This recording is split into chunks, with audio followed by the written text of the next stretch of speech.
ನಮಸ್ಕಾರ. ಕನ್ನಡ ಒನ್ ನ್ಯೂಸ್ಗೆ ಸ್ವಾಗತ. ನಾನು ನಿಮ್ಮ ಭಾಗ್ಯನಾರಾಯಣ ಬೊಗ್ಗವರಪು. ಇರಾನ್, ಅಮೆರಿಕ, ಇಸ್ರೇಲ್ ಯುದ್ಧದಲ್ಲಿ ಡಬಲ್ ಗೇಮ್ ಆಡ್ತಿರುವಂತಹ ಚಾಲಾಕಿ ದೇಶ ಅಂದ್ರೆ ಅದು ರಷ್ಯಾ. ಚೈನಾ ಓಪನ್ ಆಗಿ ಮಾಡ್ತಿದೆ ಆರಂಭದಿಂದಲೂ ಸಹ.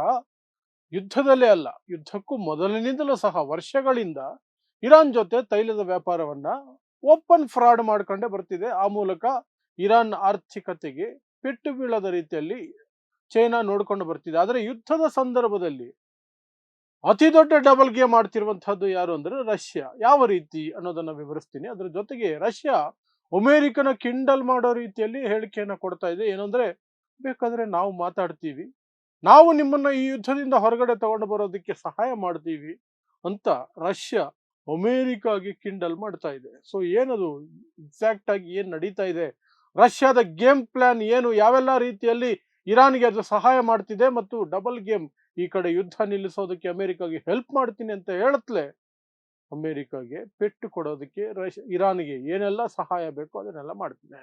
ಒಂದಷ್ಟು ಬಂದಿರುವ ವಿವರಗಳನ್ನ ವಿವರಿಸುವಂತಹ ಪ್ರಯತ್ನವನ್ನು ಮಾಡ್ತೀನಿ. ಸೊ ನಿಮಗೆ ಗೊತ್ತೇ ಇದೆ, ಫೆಬ್ರವರಿ 28ನೇ ತಾರೀಕಿಂದ ಯುದ್ಧ ನಡೀತಾ ಇದೆ. 33 ದಿನ ಕಳೆದೋಯ್ತು. 33 ದಿನ ಕಳೆದು ಹೋಯ್ತು.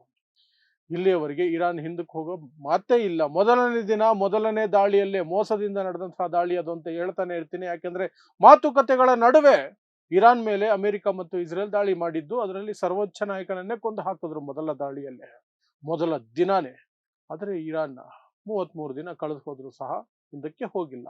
ಹಾಗಾದ್ರೆ ಹೇಗೆ ಬರ್ತಿದೆ ಅದಕ್ಕೆ ಅಷ್ಟೊಂದು ಶಕ್ತಿ, ಅಷ್ಟೊಂದು ಇಟ್ಕೊಂಡಿದೆಯಾ ಅಂದ್ರೆ, ಎಸ್, ವರ್ಷಗಳಿಂದ 20-30 ವರ್ಷಗಳಿಂದ ಈ ಕ್ಷಣಕ್ಕಾಗಿ ಅದು ಕಾಯ್ತಾನೆ ಇತ್ತು ಇರಾನ್. ನನ್ನ ಮೇಲೆ ಯಾವತ್ತಾದ್ರೂ ಒಂದು ದಿನ ದಾಳಿ ಆಗೇ ಆಗುತ್ತೆ. ಅದರಲ್ಲೂ ಸದ್ದಾಂ ಹುಸೇನ್ ಮತ್ತು ಗಡ್ಡಾಫಿಯನ್ನ ಕೊಂದ ನಂತರ ಗ್ಯಾರಂಟಿ ಇರಾನ್ ಮೇಲೆ ದಾಳಿ ಆಗುತ್ತೆ ಅಂತ ಇರಾನ್ ಕನ್ಫರ್ಮ್ ಇತ್ತು.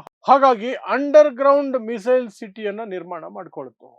ಮಿಸೈಲ್ಗಳನ್ನ ಮ್ಯಾನುಫ್ಯಾಕ್ಚರ್ ಮಾಡಿ ತಯಾರು ಮಾಡಿ ವಿಧ ವಿಧವಾದಂತಹ ಮಿಸೈಲ್ಗಳನ್ನ, ಸಾವಿರಾರು ಸಂಖ್ಯೆಯಲ್ಲಿ, ಲಕ್ಷಾಂತರ ಸಂಖ್ಯೆಯಲ್ಲಿ ಡ್ರೋನ್ಗಳನ್ನ ಮ್ಯಾನುಫ್ಯಾಕ್ಚರ್ ಮಾಡಿ ನೆಲದ ಅಡಿಯಲ್ಲಿ ಅಡಗಿಸಿ ಇಟ್ಕೊಂಡು ಬರ್ತಾ ಇತ್ತು. ಮಿಸೈಲ್ ಸಿಟಿ ಅಂತ ಅದನ್ನು ಕರ್ಕೊಂಡು ಹೋಯ್ತು. ಈಗ ಆ ಎಲ್ಲ ಆಯುಧಗಳನ್ನು ಬಳಸೋದಕ್ಕೆ ಅದಕ್ಕೆ ಅವಕಾಶ ಸಿಕ್ಕಿದೆ. ಹಾಗಾಗಿ ಅದರ ಆಯುಧಗಳು, ಅದರ ಮಿಸೈಲ್ಗಳು, ಅದರ ಡ್ರೋನ್ಗಳು ಖಾಲಿನೇ ಆಗ್ತಿಲ್ಲ. ಇವರ ಆಂಟಿ ಮಿಸೈಲ್ ಸಿಸ್ಟಮ್ಗಳು ಸುಸ್ತಾಗಿದ್ದಾವೆ, ನಾಶ ಆಗಿದ್ದಾವೆ. ರೆಡಾರ್ ಸಿಸ್ಟಮ್ಗಳು ನಾಶ ಆಗಿದ್ದಾವೆ. ಇವರು ಇಂಟರ್ಸೆಪ್ಟರ್ಗಳೆಲ್ಲ ಸ್ಟಾಕ್ ಖಾಲಿ ಆಗಿದೆ. ಯಾರ್ದು? ಇಸ್ರೇಲ್ದು ಮತ್ತು ಅಮೆರಿಕಾದು. ಆಲ್ಮೋಸ್ಟ್ ಅಮೆರಿಕದು ಅಂದ್ರೆ ಅರಬ್ ರಾಷ್ಟ್ರಗಳಲ್ಲಿ, ಇಸ್ರೇಲ್ ದೇಶದಲ್ಲೇ. ಆದರೆ ಇರಾನ್ನ ಮಿಸೈಲ್ಗಳು ಖಾಲಿ ಆಗ್ತಿಲ್ಲ. ಸೊ ಅಷ್ಟಕ್ಕೆ ಇರಾನ್ ಅಮೆರಿಕ ಮತ್ತು ಇಸ್ರೇಲ್ಗೆ ಈ ಮಟ್ಟಕ್ಕೆ ಪ್ರತಿರೋಧ ಒಡ್ಡೋದಕ್ಕೆ ಸಾಧ್ಯ ಆಯ್ತಾ? 33 ದಿನಗಳಿಂದ ಅಮೆರಿಕ, ಇಸ್ರೇಲ್ ಎರಡೂ ಸಹ ಇರಾನ್ ಮೇಲೆ ದಾಳಿ ನಡೆಸ್ತಾನೆ ಇದ್ದಾವೆ. ಒಂದಾದ್ಮೇಲೆ ಒಂದು ಇರಾನ್ ಅಲ್ಲಿ ಸಹ ದೊಡ್ಡ ಮಟ್ಟದ ನಷ್ಟವನ್ನು ಮಾಡ್ತಾನೆ ಇದ್ದಾವೆ. ಆದರೂ ಇರಾನ್ ಇಷ್ಟು ದಿನ, ಒಂದು ತಿಂಗಳಿಗೂ ಮೇಲೆ ಹೀಗೆ ಗಟ್ಟಿಯಾಗಿ ನಿಲ್ಲೋದಕ್ಕೆ ಸಾಧ್ಯ ಆಗಿದ್ದು ಕೇವಲ ಮತ್ತು ಕೇವಲ ಇರಾನ್ನ ಸ್ವಂತ ಶಕ್ತಿಯಿಂದಲ್ಲ ಅಂತ ಅಂದ್ರೆ ಇಲ್ಲ. ಅದಕ್ಕೆ ಬೆನ್ನೆಲುಬಾಗಿ ರಷ್ಯಾ ಮತ್ತು ಚೈನಾ ನಿಂತಿದ್ದಾರೆ. ಅದರಲ್ಲೂ ರಷ್ಯಾ ಯಾರಿಗೂ ಗೊತ್ತಿಲ್ಲದ ಹಾಗೆ ದೊಡ್ಡ ಮಟ್ಟದಲ್ಲಿ ಸಹಾಯ ಮಾಡ್ಕೊಂಡು ಬರ್ತಿದೆ. ಸೊ ಯಾವೆಲ್ಲ ರೀತಿಯಲ್ಲಿ ರಷ್ಯಾ ಸಹಾಯ ಮಾಡ್ತಿದೆ ಅಂತ ನೋಡೋದಾದ್ರೆ, ಮೊದಲನೇದು ಸ್ಯಾಟಲೈಟ್ ಇಮೇಜರಿಗಳನ್ನ ಇರಾನ್ಗೆ ಯಥೇಚ್ಛವಾಗಿ ಕೊಡ್ತಾ ಇದೆ. ಅಮೆರಿಕದ ಟ್ರೂಪ್ಸ್ ಎಲ್ಲಿ ಮೂವ್ ಆಗ್ತಿದ್ದಾರೆ, ಅವರ ವಾರ್ಶಿಪ್ ಯಾವ ಕಡೆಯಿಂದ ಯಾವ ಕಡೆ ಹೋಗ್ತಿದೆ, ಅವರ ಸೇನಾ ತುಕಡಿಗಳು ಎಲ್ಲೆಲ್ಲಿದ್ದಾವೆ, ಅರಬ್ ರಾಷ್ಟ್ರಗಳಲ್ಲಿ ಎಲ್ಲೆಲ್ಲಿದ್ದಾವೆ, ಏನು ಎತ್ತ ಮತ್ತು ಯಾವ ಹೋಟೆಲ್ಗಳಲ್ಲಿ ಅಮೆರಿಕದ ಯೋಧರು ಬಚ್ಚಿಟ್ಕೊಂಡಿದ್ದಾರೆ, ಎಲ್ಲ ಮಾಹಿತಿಯನ್ನು ಸಹ, ತನಗೆ ತಿಳಿದು ಬರುವ ಎಲ್ಲ ಮಾಹಿತಿಯನ್ನು ರಷ್ಯಾದು ದೊಡ್ಡ KBG ಅಂತಾನೆ ಇದೆ, ಗುಪ್ತಚರ ಇಲಾಖೆ. One of the powerful in the world. ಅದು ಪ್ರಪಂಚದ ಅತಿ ಪವರ್ಫುಲ್ ಗುಪ್ತಚರ ಇಲಾಖೆಗಳಲ್ಲಿ ಒಂದು. ಅಲ್ಲಿಂದ ಬರೋ ಮಾಹಿತಿಯನ್ನು ಸೀದಾ ಇರಾನ್ಗೆ ತಲುಪಿಸ್ಕೊಟ್ರೆ ಇರಾನ್ ಅವರು ಆ ಜಾಗಗಳನ್ನ ಅಟ್ಯಾಕ್ ಮಾಡ್ತಾ ಹೋದ್ರು. ಸಿಕ್ಕಾಪಟ್ಟೆ ಧ್ವಂಸ ಮಾಡ್ತಾ ಹೋಗ್ತಿದ್ದಾರೆ ಮತ್ತು ಸಾವು ನೋವು ಸಹ ದೊಡ್ಡ ಮಟ್ಟದಲ್ಲಿ ಆಗ್ತಿದೆ. ಆ ಮೂಲಕ ಈ ರಷ್ಯಾ ಇರಾನ್ಗೆ ಈ ಎಲ್ಲ ರೀತಿಯಲ್ಲೂ ಸಹ ಸ್ಯಾಟಲೈಟ್ ಇಮೇಜರಿಗಳು ಕೊಟ್ಟು, ಮಾಹಿತಿ ಕೊಟ್ಟು ಅಟ್ಯಾಕ್ ಮಾಡಿಸ್ತಿದ್ದಾರೆ. ಇನ್ನೊಂದು ಕಡೆ ಆ ಡ್ರೋನ್ಗಳಿಗೆ ಸಂಬಂಧಪಟ್ಟಂತೆ ಬೇರೆ ರೀತಿಯಲ್ಲಿ ಟೆಕ್ನಿಕಲ್ ಸಪೋರ್ಟ್ ಸಹ ರಷ್ಯಾ ಕೊಡ್ತಾ ಇದೆ ಅನ್ನುವ ಮಾಹಿತಿಗಳು ಹೊರಗಡೆ ಬರ್ತಾ ಇದೆ. ಇದನ್ನು ಸ್ವತಃ ಅಮೆರಿಕ ನೇರವಾಗಿ ಒಪ್ಕೊಂಡಿಲ್ಲ, ಬಟ್ ಪ್ರಸ್ತಾಪ ಮಾಡಿದೆ ಪ್ರೆಸ್ ಕಾನ್ಫರೆನ್ಸ್ ಅಲ್ಲಿ. ರಷ್ಯಾ ಹೆಲ್ಪ್ ಮಾಡ್ತಿದೆ ಅಂತ ಕೇಳಿ ಬರ್ತಿದೆ, ಬಟ್ ನಮಗೆ ನಿಖರವಾಗಿ ಗೊತ್ತಿಲ್ಲ. We hope they are not helping. ನಾವು ಅವರು ರಷ್ಯಾದವರು ಇರಾನ್ಗೆ ಸಹಾಯ ಮಾಡಲ್ಲ ಅಂತ ನಿರೀಕ್ಷಿಸ್ತೀವಿ ಅಂತ ಅಮೆರಿಕ ಹೇಳ್ಕೊಂಡಿದೆ ಹೊರತು ರಷ್ಯಾ ಸಹಾಯ ಮಾಡ್ತಿಲ್ಲ ಅಂತ ಹೇಳಲಿಕ್ಕೆ ಅಮೆರಿಕ ಕೈಲಿ ಆಗಿಲ್ಲ. ಸೊ ಇದರ ನಡುವೆ ಈಗ ಅಮೆರಿಕನ ಕಿಂಡಲ್ ಮಾಡುವ ರೀತಿಯಲ್ಲಿ ರಷ್ಯಾ ಒಂದು ಹೇಳಿಕೆಯನ್ನ ಕೊಟ್ಟಿದೆ. ಯುದ್ಧ ಸಾಕಾಗಿದ್ರೆ ನಾವು ಬೇಕಾದ್ರೆ ಮಧ್ಯದಲ್ಲಿ ನಿಂತ್ಕೊಂಡು ಅಥವಾ ನಿಮಗೆ ಹೊರಗಡೆ ಬರೋದಕ್ಕೆ, ಯುದ್ಧದಿಂದ ಹೊರಗಡೆ ಬರೋದಕ್ಕೆ ಸಹಾಯ ಮಾಡಬಲ್ಲೆವು ಅಂತ ಈ ರೀತಿ ಹೇಳಿಕೆಯನ್ನ ಸ್ವತಃ ರಷ್ಯಾ ಸರ್ಕಾರನೇ ಕೊಟ್ಟಿದೆ. ಮತ್ತು ಇನ್ನೊಂದು ಗುಪ್ತಚರ ಇಲಾಖೆ ಅವರದೇ ಇನ್ನೊಂದು SBR ಅನ್ನುವಂತಹ ಇನ್ನೊಂದು ಗುಪ್ತಚರ ಇಲಾಖೆ ರಷ್ಯಾದು, ಅದರ ಮುಖ್ಯಸ್ಥ ಸರ್ಗೆ ನರಿಷ್ಕಿನ್ ಅನ್ನುವಂತಹ ವ್ಯಕ್ತಿ ಅವರು ಕೊಟ್ಟಿದ್ದಾರೆ. ಅವರ ಹೇಳಿಕೆಯನ್ನು ಕೊಟ್ಟಿದ್ದಾರೆ. ನಾವು FBI ಜೊತೆ ಸಂಪರ್ಕದಲ್ಲಿದ್ದೇವೆ. ಯಾರು FBI?